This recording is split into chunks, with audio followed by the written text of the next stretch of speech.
বাড়াবাড়ির একটা সীমা আছে ছোটদি। এতটা আঘাত করিস না যে পুরো সম্পর্কটা ভেঙে চুরমার হয়ে যায়। এতটুকু দাঁড়াবার জায়গা থাকবে না তোর তাহলে।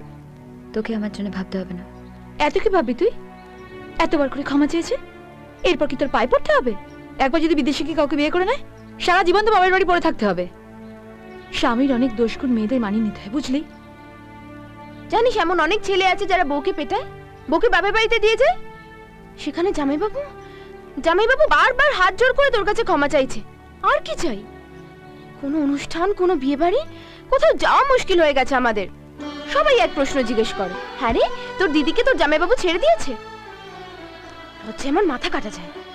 শোনা মা, আমরা সবাই তোর ভালো চাই রে।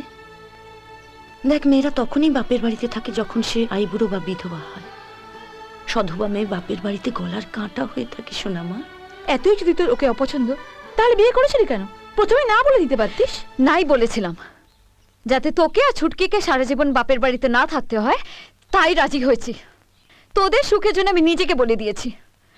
না হলে যে লোক বিয়ের আগেই বলে 1 বছরের জন্য বিয়ে করে দেখবে, তার সঙ্গে আমি, আমার মতো পাগল ছাড়া আর কে বিয়ে করবে?